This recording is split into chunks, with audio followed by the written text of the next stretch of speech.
in our sujood, when it says فَأَكْثِرُوا فِيهِ بِالدُّعَى, make lots of dua when you are in sujood. Can we make dua with other languages? This issue, I always avoid it. How do I avoid it? Or should I say I dodge it? How do I dodge it? It's mahallun niza' amongst ulama. It's something that scholars have really, really spoken about from both sides. And there's a madhab amongst them. All of them, they are agreed on it. They call it al-madhhabul ihtiyat. Take a position that is safe. Take a position that's safe. What's the safe position? Say those dua that the Prophet said. فَأَكْثِرُوا فِيهِ بِالدُّعَى يعني فَأَكْثِرُوا فِيهِ بِالْأَدْعِيَّةِ الْمَعْصُورَةِ. So say dua, the dua that have been reported from those one, you don't have problems. And let me be saying those words. I don't have any problem that is not contained in a dua that the Prophet has taught us. So that's one will take me away from Mahalul Niza. It will take me away from contest. I will know that I'm safe, I'm free. Because the question is about what should I do? Do something that makes you be free from khilaf on either of the sides. So I always just make dua, and that's how I respond to it. If you make dua with the dua that the Prophet has taught us, you are certain that you don't have any problem. Stay there. You're doing all the dua in this world. Many, the dua of the Prophet are many. You can't exhaust them. You will stand up by yourself. So say that one. So you can make ikhtisar in dua in sujood with al-ad'iyatul ma'thura from the Prophet Muhammad alayhi salam. The first question is about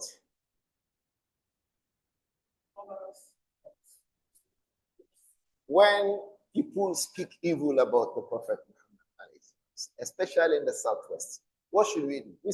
We respond to them. Whether Muslims or non-Muslims, we respond to them. We respond to them, what you have said is wrong, this, that. We reply. And the rest of that. If there are laws in our own community against it, we carry them to law enforcement agents. In the north, there are laws. It's part of the criminal code in the north that you must not utter blasphemy, whether regarding the Quran or regarding Allah or regarding the Prophet Muhammad. So it's easy with them because they have the penal code. They arrest you, they take you. The penal code has punishment. But I think the best of those, the worst of the punishment they give to them is imprisonment. Does the penal code have execution for capital punishment for blasphemy? I think it's years of imprisonment. I don't think it has. But in Islam, it is a capital offense. Not just that. Even sihr. Can you see? Like these Malamemboka in the north, they call them. Or Awafun Jalabi, we call them here. That work they are doing itself is capital punishment work. But we don't have any law. So what we can say here is, this is what Islam says. Sihr is an offense in an Islamic environment law. It is capital offense. A sahir yuktan. He will be killed. A korban as punishment for his sihr. The one who abuses the Prophet, yuktan, a korban. He will be killed, whether Muslim or non-Muslim. If you abuse the Prophet Muhammad alayhi salatu salam, it is cut. It is a capital offense, whether the person is a Muslim or not. There's an issue amongst the ulama. I don't mention it. Some of the scholars say yuktan, the one who abuses the Prophet alayhi salatu. Who will kill that person? Is it government or individuals? Do you understand? We always say government. Because if you don't allow government to take charge, it will bring about,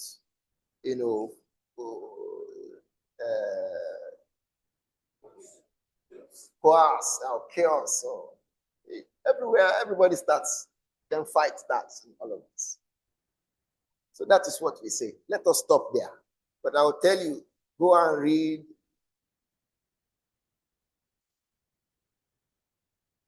As-Sarimu Al-Maslul. There are two books. That is the problem that I have. One of them was written by Tajuddin Taqiyuddin Subuki, the father. The other one was written by Sheikhul Islam Ibn Taymiyyah. But the names are almost the same. As-Sarimul Maslul Ibn Taymiyyah. As-Sayful Maslul Tajuddin Subuki. The two books are almost practically the same. Talking about these issues. The ruling is a whole book, over 500 pages. Each of them discussing the rulings about Allah Shatamir Rasul, the one who abuses and insults our messenger. What is the ruling? It's a big issue. Big issue. Because there's a hadith there by Abdullah ibn Umar radiallahu anhu. Many of the scholars have spoken about it. That the one who abuses the Prophet Muhammad alayhi salatu salam does not need to be reported to constituted authority. And the hadith is sahih. So it's good that we all did not hear what I said. So there's that lengthy discussions too there.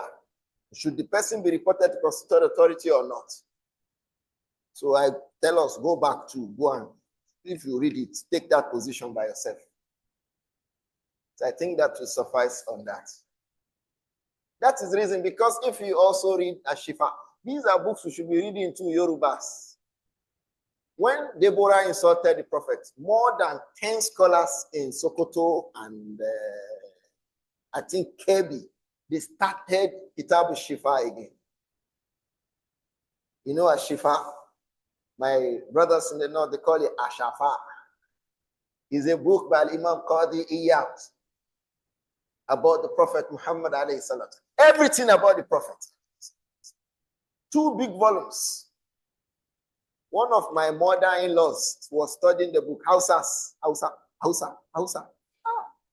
regarding the Prophet Muhammad. They like him too much. Old people, women. So they take a shifa to go and learn from a scholar. This woman is mama, a mother to one of my wives. They go to learn a shifa. They get one mala is reading, interpreting, explaining. This is this. This is this. Books like that should be read to the public. Big book. All of us will agree, Ikhwan. We can read the book in 7 months or 6 months between Maghrib and Isha every day. Me, that's what I know of Karatu. Me, I don't like Karatu that we will start, you run away. No. If you start, no running away. Nobody will move until we finish. We are not asking when we will finish. But let's first give it 6 months first. Every day between Maghrib and Isha. We start Ashifa by Qadi Iyad, reading it one by one to the end. That's what I know of Karatu. That's how I learned. Well, Shifa is a book that we should study. I hope that Allah will raise one brother who will read this book to everybody. Shifa by Qadi Iyad is a book that should be read about the Prophet Muhammad.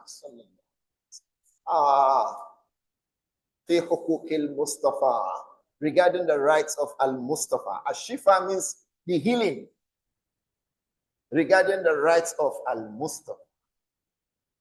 So I think it's if we read this book, all these issues too are discussed inside it. Our women, instead of pioneering all around, these are books they can read, get immersed in every Saturday, 2 hours, 10 to 12, every Saturday. Learn how to do business is what all the women are shouting about. Bag and shoe. In the north, when a man goes to work, by 10 o'clock, the wife, they go to a madrasa. He gets one sheikh. He sits down, be teaching them. Read a book. They pick books. Would you imagine that women read Fatul Majid? A to Z. No, without any summary. A to Z, Fatul Majid, word for word. In the north.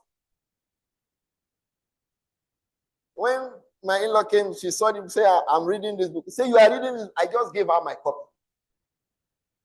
I bought another one. I just removed it. I gave her. You remember the case? You read this book? Say yes. Wallahi malamuna karanta. I just removed this. I gave her. Take.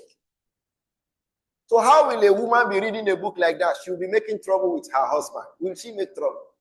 You don't have time for trouble. You don't have time for bag and shoe. Why? Her mind is on the book and things like that. She's studying. Equal, engage your wives with learning. You will enjoy them more. Engage them with learning. Engage them with learning. Even if you spend from your nose, engage your wife with learning.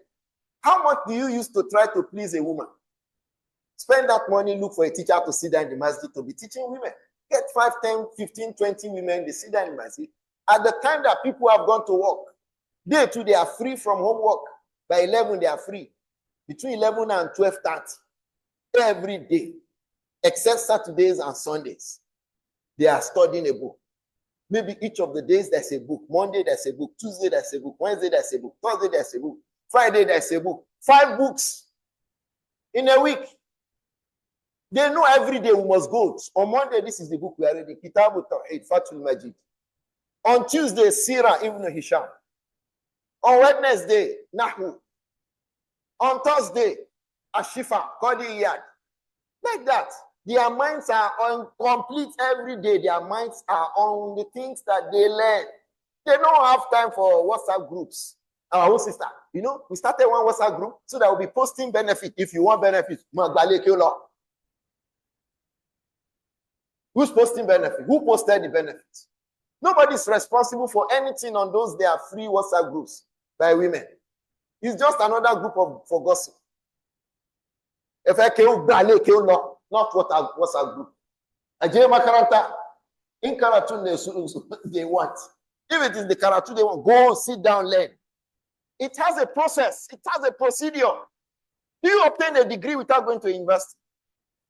So how do you want to learn without sitting down in front of a learned person? You want to jump the fence. Someone tells us now you want to study cyber security. You said, do you want to obtain certificate or what? Say, it is degree that you have to write JAM. Will somebody tell you don't write JAM and you will enter university? Where is that? In this Nigeria? But when it comes to the religion, we want to jump the fence. Learn it. Look for learned person. You'll be reading 4 books to us. Don't worry. For you, our husbands will be gathering money every month. We'll be paying you 500,000 naira per month. Afa smiled. You know why you smiled? Should I tell you why you smiled? Ikhwa, if you don't tie down those affairs, if you allow them to get into the market, knowledge will go. If you allow them that the way you go, struggle, you leave them to be struggling, knowledge will go. So if you have this generation of women for 2 years, for 3 years, like this, they studied like this, how will their children be? How? So we want good, righteous women. We don't want to make sacrifice. You think knowledge is not giving birth to inside somebody. You learn it. Al-ilmu bi ta'allumi. Wal-hilmu bi tahallum. So I think we should be serious. We should stop paying lip service to this religion of Allah. I think that will suffice for that. He asked about Iran support for Gaza. Like Kufa support Gaza. Nobody supports Gaza. Nobody is supporting Gaza because of deen. Is Iran supporting Gaza because of deen? They are all supporting Gaza if they support Gaza for political reasons. Every country, they have their own political agendas that they pursue. That's just the summary of it. People have their own various political agendas. And you as an individual, it's not something an individual can work on. Will you go and carry AK-47 to Gaza? Where will you get a passport? Where you get a plane? Where will you land? Under who will you fight? See now. So those who now are in the place to do that, each of them, he has his own political agenda. That is not in my own control. But I have something in my control stronger than that. Dua. Dua. Dua. Dua. So that's why when scholars say make dua, it's not that they didn't say all these politicians, we can't control them. We are not in charge of them. And they are all politics. Hezbollah is politics. Iran is politics. Israel politics. Biden politics. All of them. All these things you are hearing them say, it's all about politics. Whether Israel will go on ground forces to Hezbollah, it's politics. They all know what they are doing. It's a game plan.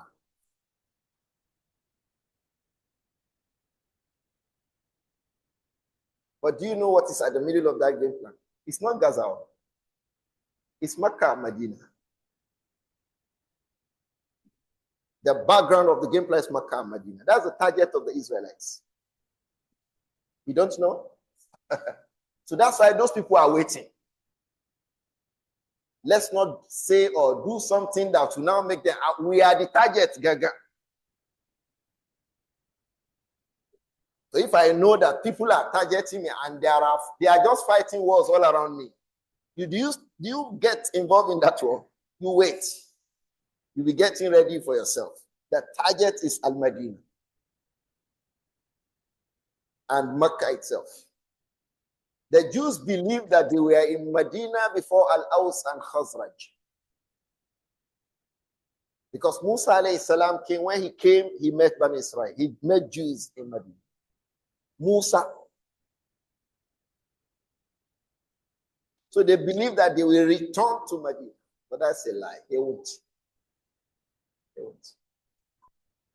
The Prophet ﷺ has told us everything that will happen. They will not return to it. Even that war, the one they are fighting, they will lose it. So the issue is not about Gaza. The issue is not about Hezbollah. The issue is about Makkah and go back, do some little search. Maybe next time when I see you, I will ask you, what have you found about that? I will not forget, inshallah. Alaykum salam.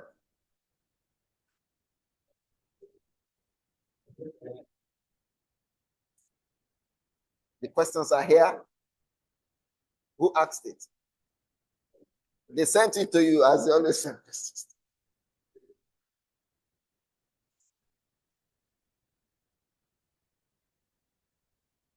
Anyone you do, but one is better. If you pray behind an imam, yeah, salamadaya. In the north, this thing you are just talking is not small matter, it's big matter. I know one masjid is divided into two because of this. Masalla chin salamadaya. That's the name.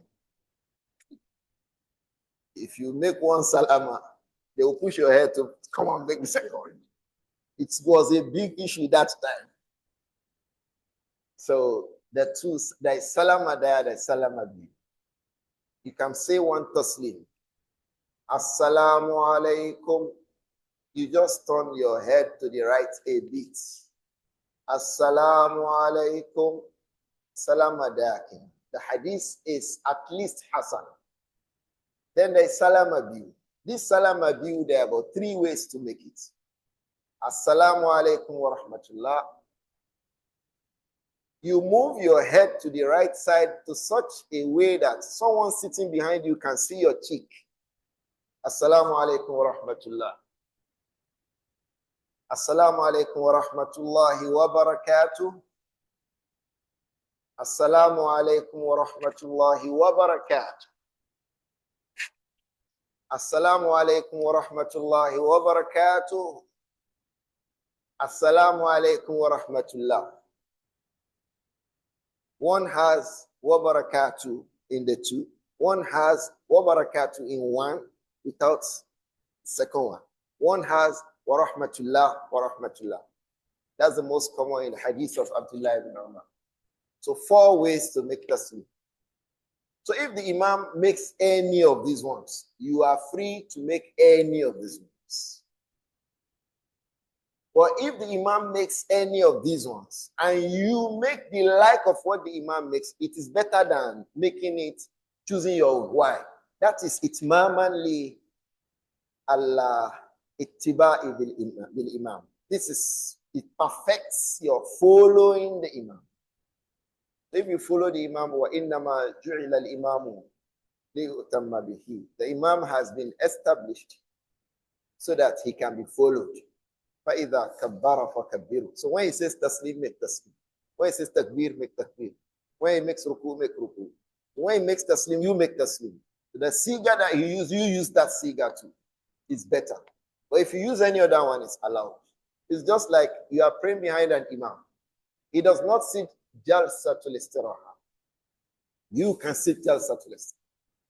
Unless you know that this imam, he sits jalsatul istiraha, but today he is not sitting jalsatul istiraha. Don't sit jalsatul istiraha. He sits jalsatul istiraha, but he didn't sit it today. Don't sit it. If he doesn't sit it at all, sit it. Is it clear? Allahu Akbar.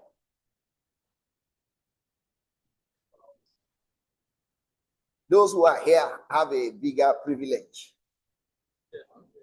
No, is this your question? Where are they? In this masjid. They are in this masjid. I read it. If the person is in this masjid, read it. Is it permissible to do a nikah in a masjid? It is allowed. It's allowed to do a nikah in the masjid. It's allowed to hold a meeting in the masjid. It's allowed to sleep in the masjid. It's allowed to eat in the masjid. The only thing that's not allowed, don't discuss business in the masjid. Business forum, don't bring it to masjid. Otherwise, if we see you, we'll be cursing you. May Allah never make the business to succeed. That's the sunnah. Don't discuss business in the masjid. Something like that too is politics. Don't discuss APC, PDP in the masjid. Don't bring it. It is like business. Don't bring PDP and all that. Now, okay, sir. A box. A box.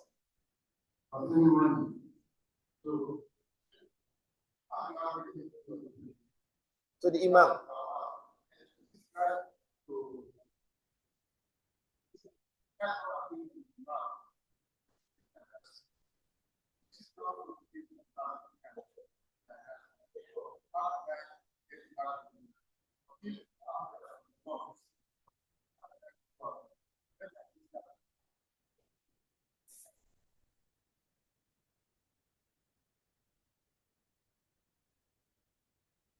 If you find it, you can explain it to the imam and hand it over to him. Because the imam is a custodian in the masjid. But if the individual was the person who lost it, how can he say to the imam, I have lost something? He can come to say to the imam. But he should not announce it in the masjid. I have lost something in the masjid. If he says it and we hear, we'll say, may Allah never make you to see it. But if he told the imam, maybe outside, wherever, I have lost something. If it is found, I am the owner. He can say that to the imam. He can say that to the imam. If a person finds it, he can give it to the imam. The imam has a big place in the ummah. Allah, we underuse our imams. We underuse them. We see them as rawatib. They just play rawatib, 5 salah, they go away. Allah, they are in the position of the way where we have placed local council heads. That is where imams are. The heads of the local community in Islam is the imam. That's why if you go to the north, they use it a lot. They will have an ungwa. They will have a miangwao. Go. They have miangwa. I'm mad at miangwama. Many times it is imam that is controlling him. Miangwa is village head, so to speak. So the masjid has a big role. The structure of power in Islam is that it starts from the home. The smallest unit of governance in Islam is where? Homes. So that's why all those of us here with homes, married, with children, we are heads of the smallest unit of governance in Islam. The next unit of governance is the masjid in that locality where we are. That's why everybody must come to the masjid. Everybody must come. It is in the masjid we discuss security. When we were in the north, at that time, there were issues, non-Muslims and Muslims. It is in the masjid that The community will discuss what they will do, how they will protect, how they will defend. Who are those who will do megad for in the morning? Who are those who will do megad in the night? All of this. It will be determined in the masjid. So the masjid should be stronger than it is. Unfortunately, we are not handling the masjid well. Even the things we are supposed to do in the masjid, we are not. Salat, we are not praying well. Is that when we'll be thinking about strategically looking at the masjid as a place for governance and control of the homes? Homes are controlled from inside the masjid. Homes are controlled. Children are disciplined from inside the masjid. The masjid has a disciplinary committee of elders. A man has a problem with his wife, he takes it to them. A woman has a problem with her husband, she brings it to them. A son has an issue with her father, he comes to the masjid. Do we have all of these now? Somebody has a health issue, it comes to the masjid. Beyond the family, they go to the masjid. So we start a communal life. So that's when any member of the masjid becomes old, his children are not available. Masjid will take care of him, whether his children are there or not. So this communal life is lost now. It is me and my wife and my children. We park from one place to the other. I'm now living in Lekki. I'm now living. In that Lekki, where is your Muslim community? I'm not living in. That's your problem. Your problem is the ecstasy connected to the place where you are living. Some of us don't care about that. Where you live, what is your relevance in that place? How have you connected to the rest of the Muslims? Because the day that you die, they shall look for us. The day you die, they will look for us. Come and bath him. Come and wrap him. Come and pray for him. Help us carry him. Help us put him in the grave. But he was not with us. So, Lam yaku min al-musallin. Wa lam yaku yut'imul miskin. That was his job. وَكَانَ يَخُوضُ مَعَ الْخَائِدِ وَكَانَ يُكَذِّبُ بِيَوْمِ الدِّينِ وَكَانَ حَتَّى أَتَاهُ الْيَقِينُ. So that communal life is lost. They will now start go and call people from Surulere to come and bury somebody in Abraham and they say, it's a misnomer. Where are the people who he was living with? Where is the masjid he was going to? Where are they? So that is when they say somebody is irresponsible. He is irresponsible if he was not coming to the masjid. He will know the day that he dies. And then Allah catches him, his children are not around. Keep a community, ikhwan. Go have a masjid. We should know you with a masjid in your area. You have 2-3 masjid. Where do you pray? Let us be able to say, he prays here sometimes, but most times he prays there. The 2 masjid will control you. You will control your children. You get told, hey, they will support you. They will not leave you. Young people, brothers, ikhwa, let us be careful. This is the time to be preparing for the date of death. Unfortunately, this is the time we are using to make younger to ourselves. May Allah protect us.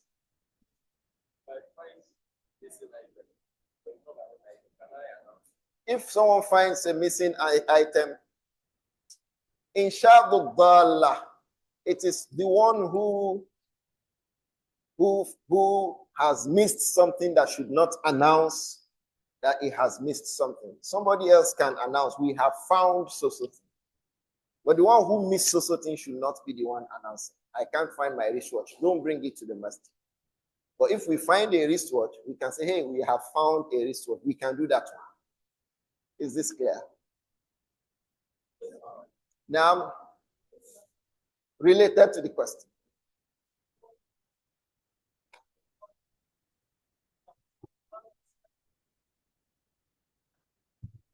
It should not stylishly. It should not announce that something is missing. Don't do stylish because Allah knows that it's a style.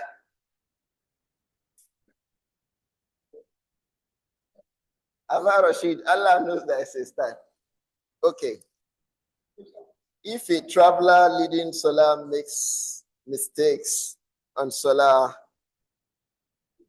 that requires sujood as-sahwi, how will the congregation observe the correction? Let him make sujood as-sahwi before taslim, so that everybody praying behind him will make that sujood as-sahwi with him. Because if your imam becomes guilty of sujood as-sahwi, you are also guilty of sujood as-sahwi. So let the imam make it qabliya, and you can make it anyhow, not necessarily qabla taslim or ba'da taslim. You can make it either qabla taslim or ba'da taslim. Is this clear? No qabli and ba'di. The two, qabli and ba'di, are both accepted for what we call qabli and ba'di. Is this clear to us? Malami?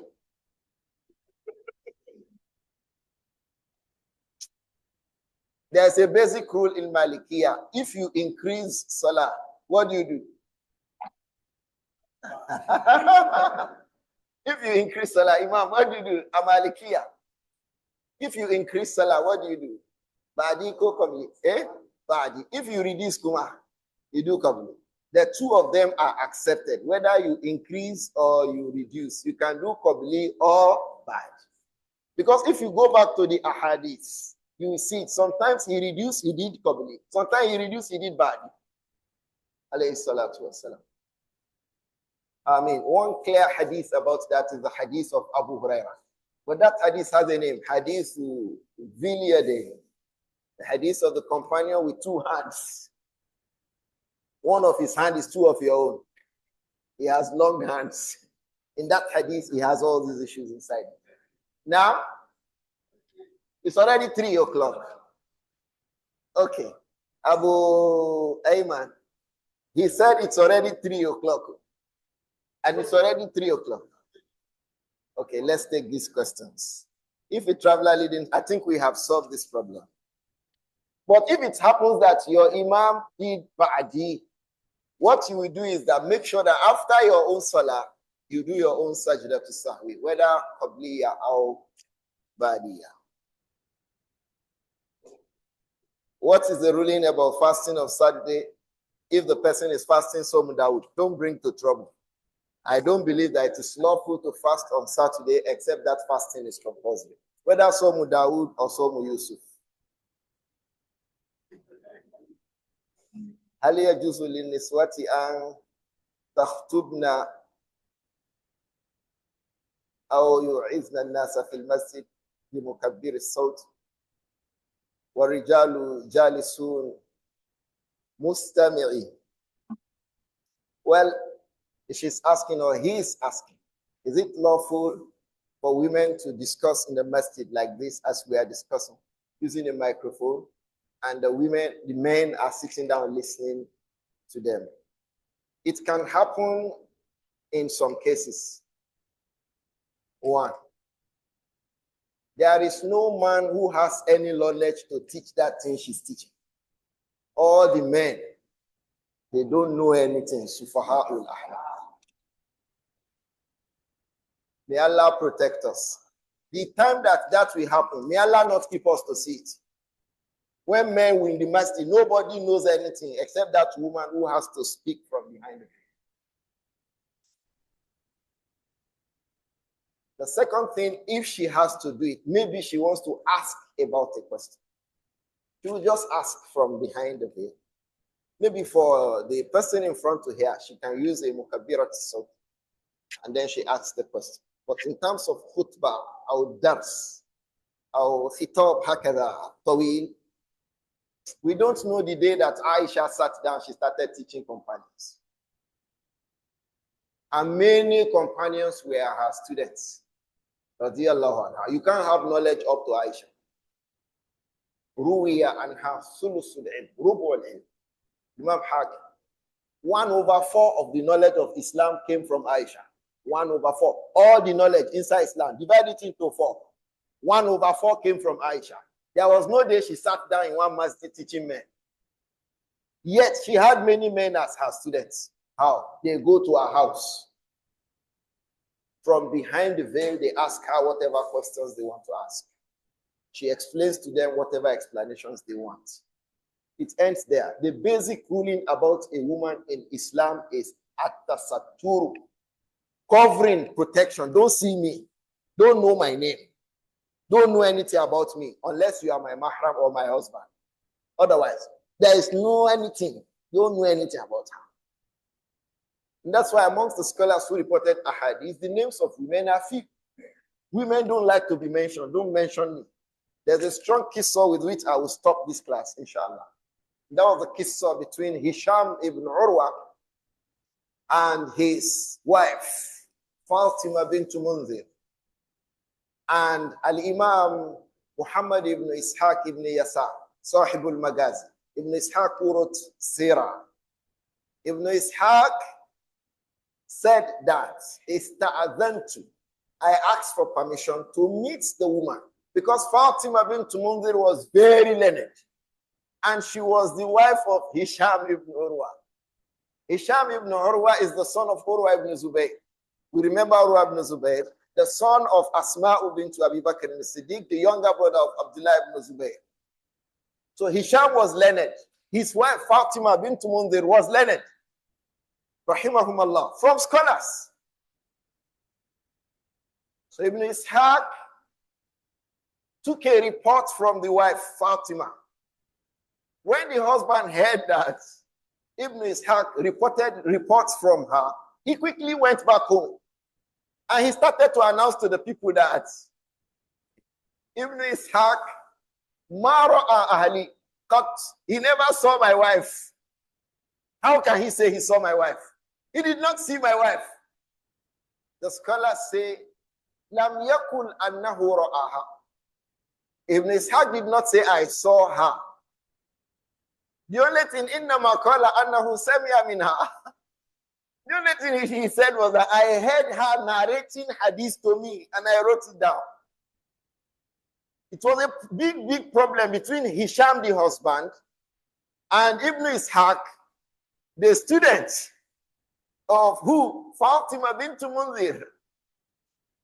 So in our religion, women are not free that every man can have access, start talking to them. No. So how much more? She's the one. We invite her out on the high table.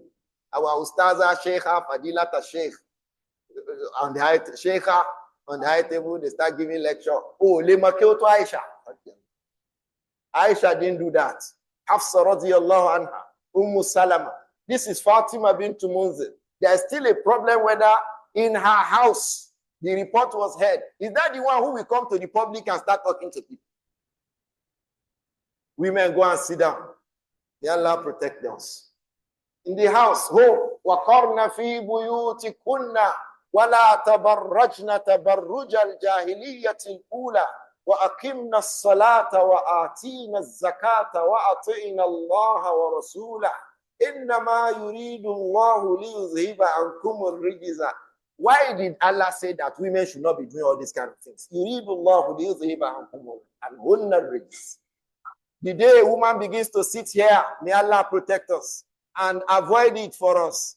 Not make a woman sit in front of men, 100, 200 begins to address them.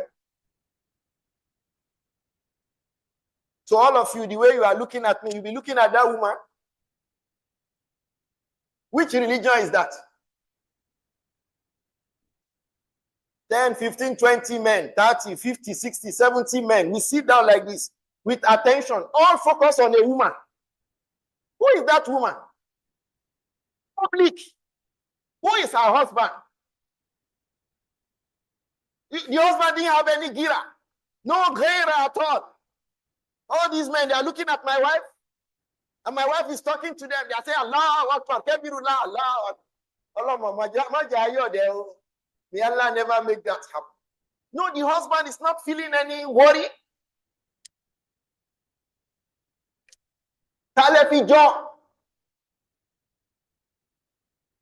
Once, Aisha radiallahu anha, she was in Jamal. That's what in Jamal.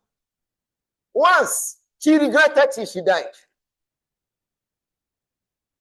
She was regretting, crying. She went out.